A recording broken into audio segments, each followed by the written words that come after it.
베드로전서 4장 7절 말씀.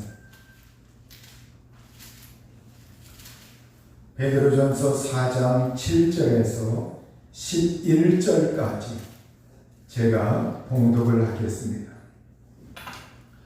만물의 마지막이 가까이 왔으니 그러므로 너희는 정신을 차리고 근신하여 기도하라. 무엇보다도 뜨겁게 서로 사랑할지니 사랑은 허도한 죄를 덮느니라. 서로 대접하기를 원망 없이 하고 각각 은사를 받은 대로 하나님의 여러 가지 은혜를 맡은 선한 청지기같이 서로 봉사하라. 만일 누가 말하려면 하나님의 말씀을 하는 것 같이 하고 누가 봉사하려면 하나님의 공급하시는 힘으로 하는 것 같이 하라. 이는 범사에 예수 그리스도로 말미암아 하나님이 영광을 받으시게 하려 함이니 그에게 영광과 권능이 세상에 무궁하도록 있느니라. 아멘. 기도하시겠습니다. 자비하신 아버지 하나님, 우리 하나님께 나와 하나님께 예비하며 마음을 열고 살아계신 하나님의 말씀을 듣고자 합니다. 저희들 마음속에 좌정하셔서 하나님의 음성을 들려주시고 주의 말씀을 깨닫게 하여 주옵소서. 우리가 하나님의 말씀을 성령의 영감된 말씀으로 받고자 하오니 이 말씀을 들을 때 하나님께서 일하여 주시고 저희들의 모든 삶에 임하셔서 하나님의 능력을 나타내 주옵소서. 예수님의 피뿌림과 성령의 기름 부으심을 통하여 속죄의 은혜와 하나님과의 평화가 있게 하여 주옵소서. 오늘 주의 말씀을 듣는 심령 속에 예수 그리스도의 능력이 임하시고 저희들을 치료하여 주시며 강건하게 하여 주옵소서. 치료의 광선이 바라게 하시고 하나님의 치료의 말씀을 보내어 주셔서 저희들을 위경에서 건져주시고 하나님의 능력으로 보호하여 주옵소서. 우리 하나님 아버지여, 저희들 모든 삶에 주의 돕는 은혜가 임하게 하여 주옵소서. 말씀의 능력 주시길 원하오며 예수님의 이름으로 기도하옵나이다. 아멘. 일제강점기 때 일본에 유학하여 음악을 전공한 이응열이라고 하는 한 청년이 있습니다. 그가 일본에서 음악을 전공하고 이제 국내에 귀국을 하여 서울의 몇몇 대학에서 교편을 잡고 제자들을 길러냈습니다. 그리고 그는 또한 숙명여대에서 숙명여대 음대 학장까지 지내게 되었습니다. 그런데 그가 일본에서 음악을 공부할 때 그는 작곡을 하면서 피아노가 없으면 더 이상 음악을 할 수 없다고 하는 것, 이것을 뒤늦게 알게 됩니다. 자기는 작곡을 전공하기 때문에 피아노가 없어도 되지 않을까 이렇게 생각을 했는데 피아노가 있어야만 한다. 개인 피아노가 없기 때문에 이제 돈은 없고 음악을 전공할 수 없겠다. 그래서 그는 어머니에게 편지를 보냈습니다. 어머니, 피아노가 없으니 더 이상 음악을 공부할 수 없어요. 음악에는 피아노가 필수라고 하는 것을 이제 알았습니다. 이제 음악 공부를 이만 접고 귀국하려고 합니다. 이러한 편지를 써서 어머니에게 보냈습니다. 어머니는 그 편지를 읽고 나서 그 다음 날부터 아침 일찍이 이제 동네 인근에 있는 그러한 산에 가서 솔방울을 주워 모았습니다. 그리고 그 동네에 가까이 있는 산, 그리고 이제 원거리에 있는 산까지, 산이란 산은 모조리 뒤지면서 쉼없이 솔방울을 긁어 모았어요. 불쏘시개 화력이 좋은 그 솔방울을 많이 모아가지고 그것을 팔아서 거금 400원을 모아서 아들에게 그걸 보냈습니다. 1930년대에 쌀 한 가마가 얼마였느냐? 13원가량 했다고 합니다. 13원가량 쌀 한 가마. 그러니까 400원이라고 하는 그 돈은 1930년대에 어마어마한 돈이었습니다. 아들은 어머니가 보내준 그 돈을 바꾸서 생각을 바꾸어서 그 돈으로 피아노를 사서 계속 음악을 공부했습니다. 그래서 이응열 그가 이제 작곡을 공부하면서 어머니를 생각해 작곡한 노래가 있는데 그것이 우리가 잘 알고 있는 어머니의 마음이라고 하는 그러한 노래입니다.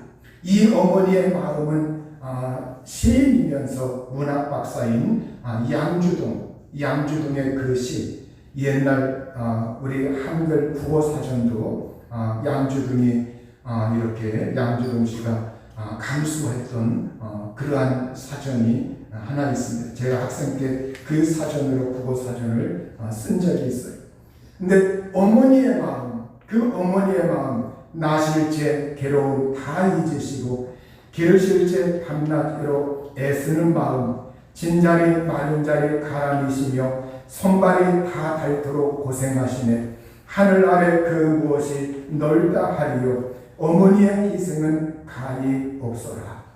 이러한 어머니의 그 마음, 이 시에다가 바로 이제 이응열이라고 하는 이 사람은 거기에 곡을 붙여서 작곡을 해서 오늘날 우리가 이제 5월이 되면 사람들 마음속에 어머니를 생각하면서 즐겨 부르는 그러한 노래가 되었습니다.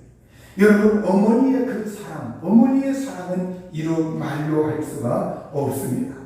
옛날부터 지금까지 사람들 마음속에 나의 어머니라고 하는 그러한 그 어머니 상이 있고 어머니를 그리워하는 마음이 있고 누구나 이 세상에서 나를 낳아주신 어머니, 그 어머니가 나에게 뒷바라지를 잘 해주었던 아니면 가난해서 못 해주었던 그것에 상관하지 아니하고 우리가 언제나 어머니라고 하는 그 이름은 정겹고 사랑이 있고 그리움이 있고 언제나 동경하는 그러한 이름으로 우리들 마음속에 언제나 남아 있습니다. 제주도 연안에서 흔하게 발견되는 줄도 화돔이라고 하는 물고기가 있는데 이 물고기는 부화 방법 이것이 아주 특이하고 그리고 그것이 이제 새끼를 생겼을 때 그 새끼에 대한 그 애정이 또 특이해요. 그 특이해서 부송이를 일깨워주는 그러한 물고기가 줄도 화돔이라고 해요. 암컷이 알을 낳으면 수컷이 그 알을 자기 입에다가 알을 담아서 자기 입속에서 부화를 시킨다고 해요. 입속에 알이 있기 때문에 알이 있는 동안 그 수컷은 절대 먹이를 먹지 않습니다. 먹이를 먹으면 그 알이 자기 뱃속으로 들어가서 죽기 때문에 그 알을 위해서 절대 먹이를 먹지 아니하고 굶으면서 그러면서 이제 자기 입속에서 이 알이 그곳에서 부화하고 그 다음에 어린 새끼가 이제 생겨나면은 그 새끼들이 안전하도록 그 치어들을 입안에서 머금고 보호한다고 해요. 그래서 오랜 시간 동안 그 수정란과 치어들에게 신선한 물 그리고 산소 이러한 것들을 공급하기 위해서 이따금 입을 뻐끔거릴 뿐 먹이를 전혀 먹지 않는다고 합니다. 먹이를 먹지 아니하였기 때문에 이 어린 치어들 아주 새끼 그 치어들이 조금 자라나서 그 수컷의 입을 떠날 때까지 먹지 않는다. 그리고 이제 그 치어들이 조금 자라나서 입에서 떠나고 나면 아무것도 먹지 못한 그 수컷, 이 수컷은 점점 쇠잔해지고 기력을 다 잃어서 어떤 것들은 죽기도 한다고 합니다. 자기 새끼를 부화시키고 키우기 위해서 수컷은 이렇게 절제하고 자기를 희생합니다. 이것이 바로 부소녀라고 말을 할 수가 있죠. 아버지의 마음. 오늘날 이 땅의 아버지, 이 땅의 아버지들이 때로는 무뚝뚝하고 그리고 자녀들에게 이렇게 아주 정말로 살갑게 그 자녀들에게 사근사근거리면서 잘 해주지 못하는 것 같아도 아버지들은 뒤에서 그 마음속에 자녀들에 대하여 늘 가슴속에 품고 사시는 분이 누구냐? 또한 아버지십니다. 이번에 서울 한강공원에서 한 대학생이 실종됐다가 숨진 채 발견되었어요. 우리가 이미 뉴스에 굉장히 많이 나오고 있고 사람들의 관심이 많이 집중되어 있는 그러한 사건이죠. 손정민이라고 하는 이 아들을 찾기 위해서 아버지가 얼마나 애태우면서 노력했습니까? 제발 어디에만 살아있어라. 내가 일평생 너 못 봐도 좋으니까 죽지만 말고 어디에든지 살아만 있어다오. 처음에 찾지 못했을 때 그 아버지는 애타는 심정으로 살아만 있어달라고. 그러면서 현수막과 전단지 이러한 것들을 만들어 가지고 거기에 붙여놓고 사람들에게 돌리고 정말로 사람의 경찰서 왔다 갔다 하고 찾아달라고 하고 자기 블로그에다가 자기 아들 그 실종된 거 그걸 블로그에다가 계속 글을 올리면서 사람들의 관심을 집중시키고 하소연하면서 사람들의 그 이목을 집중시켜 마침내 거기에 대하여 경찰들까지 이렇게 힘을 쓸 수 있도록 그런 원동력을 아버지가 이끌어냈습니다. 여러분, 물론 우리가 이제 나중에 정말 숨진 그것이 시신이 발견됐지만 숨진 원인이야 어찌됐든 간에 자기 자식을 향한 그 아버지의 마음, 그 아버지의 마음을 우리는 그걸 보면서 읽을 수가 있습니다. 이 땅의 아버지들의 마음이 다 이와 같다. 성경에 집 나간 둘째 아들의 이야기가 나와 있습니다. 집 나간 둘째 아들. 그 둘째 아들을 기다리는 아버지의 마음은 어떠했습니까? 항상 문 열어놓고 문을 걸어 잠그지 않고 아들이 언제 돌아올까? 그러면서 이 아버지는 언제나 동네 어디에 나가서 집 밖에 나가서 아들이 언제 올까 까치발 들기도 하고 그러면서 지나가는 사람들에게 물어보기도 하고 그러면서 정말 이 아들이 돌아오기만을 기다리고 있는 애태우고 있는 이 아버지의 마음 마침내 저 멀리서 자식의 형체가 보이자 그 자식을 맞이하면서 그 자식을 정말로 안고 집에 들어와서 너무나 기쁜 나머지 동네 사람들을 불러서 잔치를 벌이고 그 아들을 죽었다가 살아난 자식이다 하면서 동네 사람들과 기쁨을 나누고 그 아들과 함께 그동안 못다한 정을 나누었습니다. 이게 바로 아버지의 마음입니다. 여러분, 오늘 우리가 이 세상에 아버지와 어머니가 없다고 할 것 같으면 우리가 이 세상에 태어난 사람은 한 사람도 없습니다. 여러분, 어머니 아버지가 계셨기 때문에 오늘 내가 이 세상에서 존재하고 있고 또한 숨을 쉬고 있는 겁니다. 우리가 이 세상에서 정말 어머니 아버지 누구보다도 존중해야 할 뿐이요 사랑해야 할 뿐이요 또 어머니 아버지가 돌아가셨다 할지라도 내 마음속에 어머니 아버지에 대한 애틋한 정과 그리움이 내 마음속에 자리 잡고 있다고 할 것 같으면 그 사람은 또한 이 세상에 살아갈 때 그 어머니 아버지에 대한 그러한 마음가짐이 있기 때문에 이 세상에서 또한 정말로 보람되게 살 수가 있는 줄로 압니다. 성경은 우리에게 이렇게 말씀하고 있습니다. 에베소서 6장 1절에서 4절에 보면 자녀된 여러분 주 안에서 여러분의 부모에게 순종하십시오. 이것이 옳은 일입니다. 네 부모를 공경하라고 하신 계명은 약속이 딸려있는 첫째 계명입니다. 네가 잘되고 땅에서 오래 살 것이다 하신 이 약속입니다. 또 아버지된 여러분의 자녀를 노엽게 하지 말고 주님의 훈령과 훈계로 기르십시오. 이렇게 우리에게 성경은 주님 안에서 부모님에게 순종하고 부모님을 존중하고 그 부모님을 공경할 것, 이것을 말씀하고 있습니다. 또한 부모님들에게는 자녀들을 노엽게 하지 말고 주님의 훈령과 훈계로 양육하라고 이렇게 성경은 권고하고 있습니다. 오늘 우리가 부모님과 자녀, 그런데 우리가 때로는 자녀들 가운데 부모님에 대하여 때로는 원망의 마음이 있는 사람들이 없지 않아 있어요. 방송에도 어떤 사람들 인터뷰하는 거 보면 이렇게 또 이야기하는 거 보면 아버지에 대해서 이렇게 원망의 마음이 있었다, 울먹이면서 그런 소리를 하는 걸 이렇게 가끔 보게 됩니다.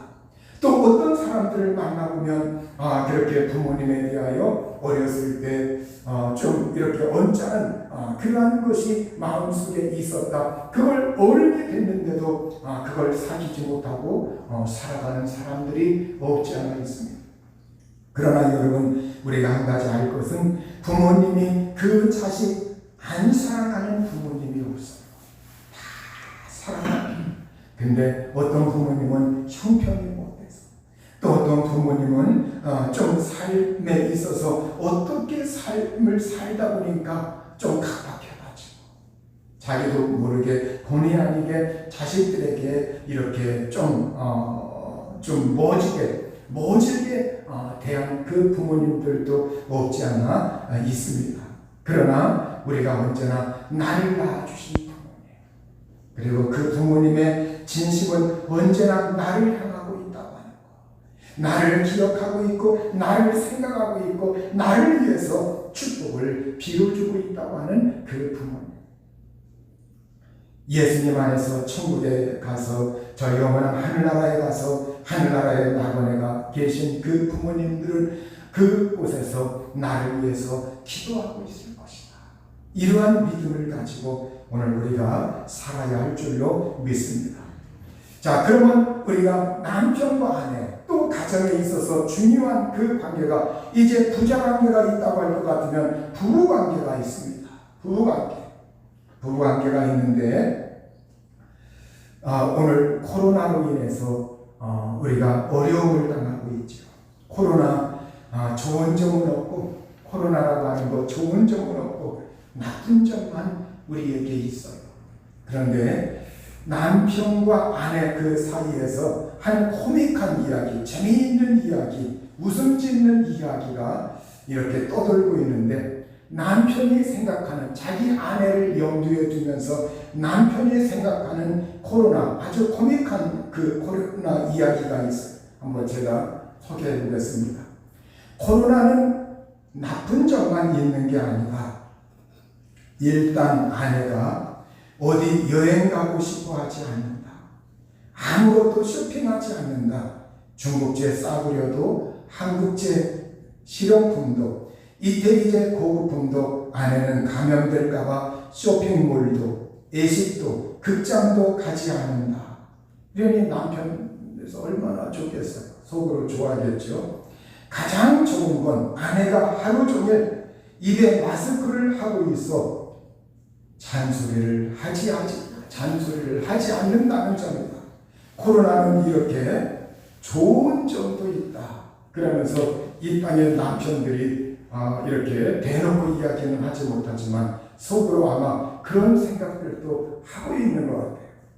이에 대해서 그러면 아내가 생각하는 코로나는 위험하긴 하지만 어찌 보면 위안도 될 때가 있다. 일단 남편이 친구들과 돈 안 쓰고 술 안 먹고 집으로 기어 들어온다. 기어 들어온다. 들어온다. 근데 아내들이 아마 그 여성 자기 친구들끼리 만나면 아마 이런 소리를 이렇게 빗대는 수도 있는가 봐요. 남편에 대해서 기어 들어온다. 이런 이제 제 아내는 안 할 줄 믿습니다. 일단 남편이 일단 남편은 내가 시장을 못 보는 줄 아니 대충 먹어도 감사하란다. 남편은 놀러 가자고 졸라대지 않는다.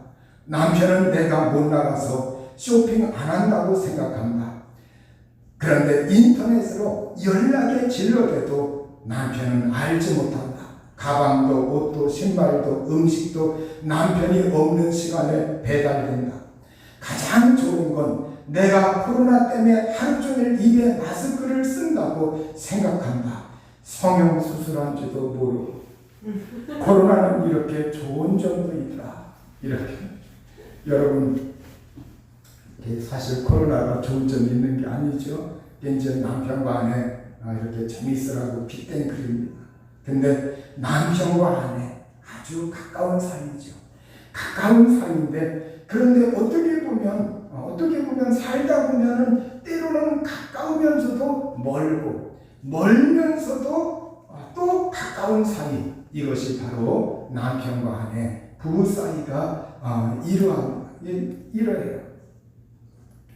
그러니까 우리가 이 남편과 아내 근데 우리가 부부 사이에 어떤 삶을 살아갈 때 사람들은 되게 좋은 것을 많이 기억하면 좋은데 남편이 나에게 이런 말을 했지 또 아내가 나에게 이런 말을 했지 시간이 지나도 그것이 사그러지지 않고 그걸 잊어버리지 않고 망가가지 않고 마음속에 담아두고 나중에 그것이 은근히 다른 어떤 이렇게 거기에 대해서 나올 때가 있어요.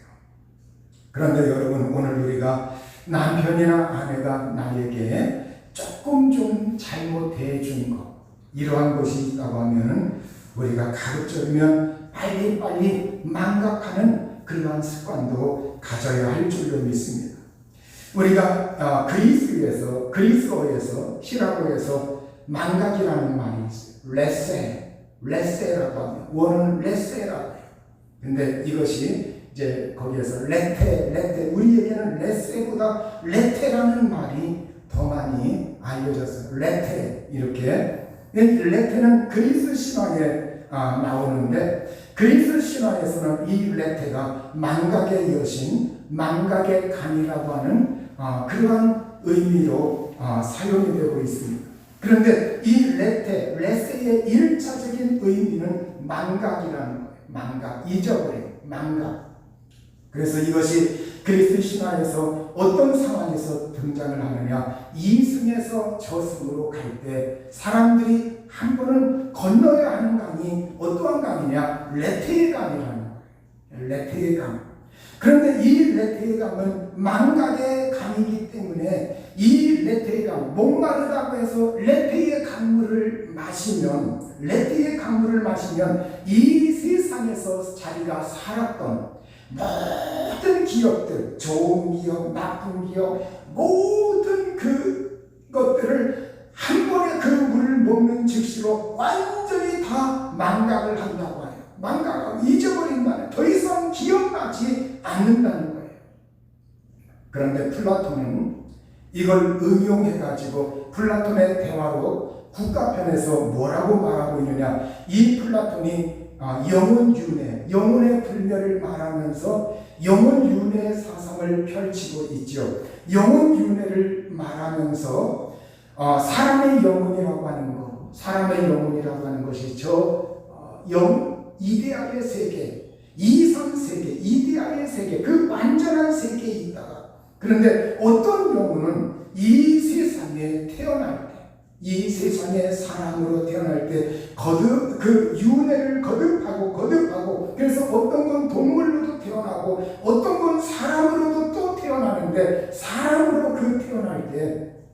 이때 바로 망각의 강을 건넌다고 해요. 망각의 강. 그 들판을 지나고 망각의 강을 건너게 되는데 목이 말라서 이 망각의 강물을 마시면 저 세상의 모든 기업들을 깡그리 다 망각을 한다. 그런데 우리가 이 세상에서 태어나서 살다 보면 어떤 물체라든가 어떤 사람들과의 부대낌 속에서 어떤 이야기를 듣든가 하면 나도 생각지 못했던 것이 갑자기 생각나는 것입니다. 갑자기 생각나면서 저 세상에 대한 영원한 세계에 대한 그 어떤 것이 희미하게 그것이 기억나는 것입니다. 플라톤은 그걸 상기설이라고 해요. 상기설. 그것이 다시 생각이 났다. 생각을 일으켰다. 상기설. 이렇게 말을 하는데, 그래서 플라톤은 인식이라고 하는 것, 지식은 상기다. 이렇게 이제 이론을 펼치는데, 물론 지금 플라톤의 이야기나 그리스어의 이런 레테, 이것은 물론 성경에 비춰보면 맞는 이야기는 아닙니다. 그랬던 이야기죠. 그러나 그들은 그걸 통해서 뭔가 우리에게 시사하려고 하는 것이 있어요. 이 세상 삶을 살아갈 때 시사하려고 하는 것이 있어요. 그 점을 조금 이야기 통해서 좀 이렇게 이해시키고자 합니다. 한 여인이 레테의 강을 건너갈 때 벳사공이 이렇게 말합니다. 레테의 강물을 마시고 건너겠습니까? 그러자 이 여인이 마시면 어떻게 되죠? 그러자 벳사공이 말을 합니다. 지난날에 괴로웠던 일들을 모두 잊게 됩니다. 그거 잘 됐군요. 그러면 물을 마시죠. 물 마시겠어요. 여인이 기쁜 얼굴로 답을 하자 벳사공은 다시 한번 이렇게 묻습니다. 그러나 한 가지 명심할 것은 과거의 기쁜 추억도 모두 잊힌다는 겁니다. 그래도 마시겠습니까? 이렇게 물어보자 이 말에 여인은 한참을 망설이다가 벳사공에게 이렇게 말을 합니다. 물을 마시지 않겠어요. 이건 우리에게 무엇을 의미해주고 있습니까? 이 이야기가 우리에게 던져주는 건 우리가 이 세상에서 그 어떠한 사람도 이 세상에서 불행과 행복, 기쁨의 그러한 추억, 좋은 추억들, 나쁜 추억들, 나쁜 이야기들 여러 가지가 있지만 그러나 그 모든 것을 이 세상에서 우리가 살 때 그걸 다 잊어버리고 망각할 수 있는 사람은 없다는 거예요.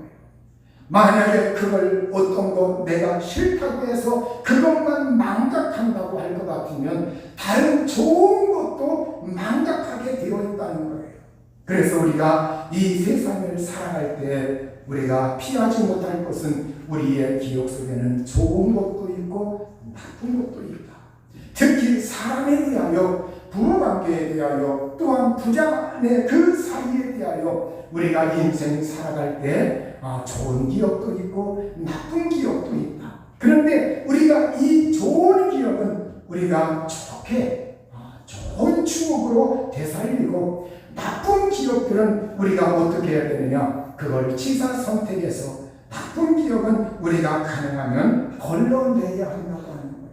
그걸 한 번에 깡그리 다 망각한다고 할 것 같으면 우리가 이 세상에서 좋은 것도 함께 다 망각하기 때문에 우리가 삶의 진정한 기쁨과 슬픔, 이걸 우리가 감각하지 못하게 된다고 하는 거죠. 그래서 여러분, 오늘 우리가 이 세상에서 사랑의 마음을 우리가 마음속에 가지고 나쁜 기억을 걸러낼 수 있는 그런 매개체 역할을 하는 것이 무엇이냐? 그게 오늘 성경에 말씀하고 있습니다. 베드로전서 4장 8절에 무엇보다도 뜨겁게 서로 사랑할지니 사랑은 허다한 죄를 덮느니라. 이게 사랑의 능력입니다. 사랑이라고 하는 것은 허다한 죄를 덮어준다. 완전히 커버해준다. 사랑은 허다한 죄, 수많은 그 허다한 죄들을 덮어주는 것, 이것이 사랑이다. 우리가 속죄소라고 할 때 그 속죄라고 하는 거, 이건 카파르, 히브리어에서 카파르, 덮는다는 말입니다. 우리가 하나님의 법궤가 있고 그 법궤 뚜껑이 이렇게 닫혀져 있고, 그리고 거기에 정말로 그 어린 양 그 피가 거기에 뿌려지고 속죄소에 뿌려지고 은혜의 자리 거기에 덮는다는 것. 무엇을 덮어주냐? 우리의 흉음을, 우리의 죄, 우리의 모든 단점을 완전히 덮어준다. 예수님의 갈보리 언덕으로 표현을 할 것 같으면 예수님이 십자가에서 흘리신 그 보혈의 공로, 보혈의 능력으로 그 우리의 모든 인격과 우리의 삶의 모든 허물과 더러운 것들, 모든 언행, 그 추한 것들, 모든 것들을 예수님의 보혈로 깨끗하게 완전하게 덮어주고 내 죄를 더 이상 기억하지 않겠다. 이것이 바로 하나님의 은혜예요. 갈보리 산 위에서 이루신 예수 그리스도의 피의 공로입니다. 여러분, 오늘 우리가 그 하나님의 사랑을 받아들이면, 누구든지 이 세상과 구별되는 하나님의 사랑을 받아들이면 우리 마음속에서 그 하나님의 사랑이 흘러나오기 시작해요. 그 하나님의 사랑이 흘러나오면 그때부터 사람들을 불쌍히 여기고, 이제 이웃을 불쌍히 여기고 긍휼히 여기고, 그리고 이제 부부 사이에, 부모와 자식 사이에 그 앙금이 있던 것, 또 내게 상처가 되었던 말들, 이런 것들을 다 덮고도 남음이 있다고 하는 겁니다. 그렇기 때문에 오늘 우리는 사랑이라고 하는 필터로 자꾸 걸러낼 수 있는 그러한 사람이 되셔야 합니다. 우리는 요새 예수님 믿는 사람들이 한 가지 언어 가운데 우리가 하나님 은혜다, 하나님 은혜다 이렇게 말을 하다 보니까 덕분이라고 하는 말을 예수님 믿는 사람들이 쓰는 거에 좀 인색한 것 같아요. 인색한 것 같아요. 옛날에 우리가 객지에 나간 자식들이 부모님에게 편지 보낼 때 부모님 덕분에, 또 스승의 날이 되면 선생님에게 선생님 덕분에, 이런 말들을 참 많이 썼어요. 이 덕분이라고 하는 거, 덕자 나눌 분자, 덕을 나눈다는 말이죠. 바로 이 덕을 나눈다, 우리가 베풀어준 은혜나 도움, 이러한 것으로 말을 할 수가 있습니다. 우리가 실생활에서 이 덕분은 행복을 나눈다, 기쁨을 나눈다, 모든 좋은 것을 함께 나눈다. 그래서 우리가 이 세상 살아갈 때 이 덕분이라고 하는 말을 많이 써야 돼요. 우리가 하나님께 영광, 그리고 우리 사람들과 사람들 사이에 덕분이다. 우리가 이 덕분에 대칭되는 말이 있어요. 탓이라고 하는 말, 탓이라고 하는 단어, 이 탓이라고 하는 것, 이건 원망의 의미, 불평, 핑계의 의미, 누군가 원성이 있고 혐의가 있고, 그래서 사람들은 네 탓이야, 잘못된 일이 있으면, 실패한 일이 있으면 네 탓이야, 이건 조상 탓이야, 부모님 탓이야, 이런 식으로 자꾸 네 탓, 당신 탓, 이렇게 하면 싸움이 일어나고 분쟁이 일어납니다. 그러나 내 탓이요, 이렇게 말을 하면 거기에 평화가 찾아옵니다. 우리가 사람들이 자꾸 어떤 공을 세우고 또 좋은 일이 생겼을 때 자꾸 그걸 내 공로라고, 내 덕이라고 이렇게 말을 하고 싶어 해요. 그런 내 덕이요 하면 자만해지고 교만해질 수가 있어요. 그러나 당신 덕이요, 당신 덕분이요, 당신 덕이요, 이렇게 말을 하면 거기에 행복과 기쁨, 사랑이 배가 되는 걸 체험을 하게 됩니다. 그래서 한번 오늘부터 여러분이 정말 아내에 대하여, 여러분 어떻게 보면 그 아내에 대하여 내가 당신 덕분에 이렇게 살고 있다, 당신 덕분에 내가 이렇게 편안히 지내고 있다, 당신 덕분에 내가 이렇게 직장에 다니고 있다, 당신 덕분에 이렇게 호흡하고 있다, 당신 덕이라고 좀 이야기해 줄 수가 있고, 또 그렇게 생각하고 그렇게 대하고 또 아내도 남편에게 당신 덕분에 내가 이렇게 잘 살고 있다. 당신 덕분에 내가 오늘까지 이렇게 힘을 내고 모든 어려움을 해치고 살아왔다. 그러면서 서로 그 사이에 당신 덕분에 부모님과 자녀 사이도 자녀들이 부모님 덕분에 나의 어머니 아버지 덕분에 내가 이렇게 살아가고 있다.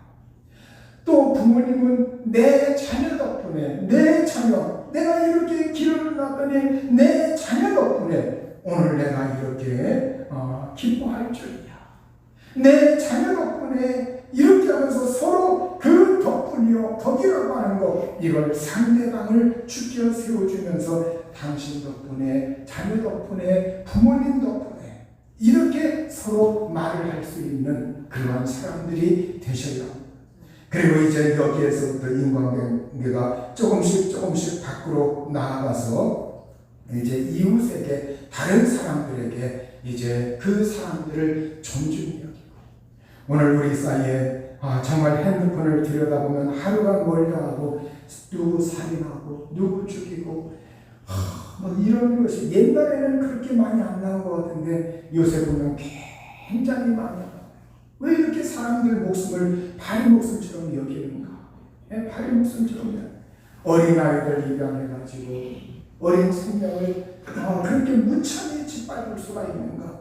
그렇게 무참하게 학대할 수가 있는가? 도저히 이해가 가지 않아요. 어떻게 그렇게 할 수가 있는가? 이해가 가지 않아요.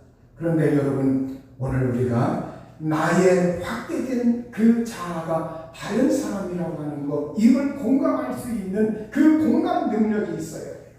저 사람이 아프면 나도 아프고, 내가 아프면 저 사람도 아프고, 여러분 서로 그걸 공감할 수 있는 이 공감 능력이 있어야 돼요.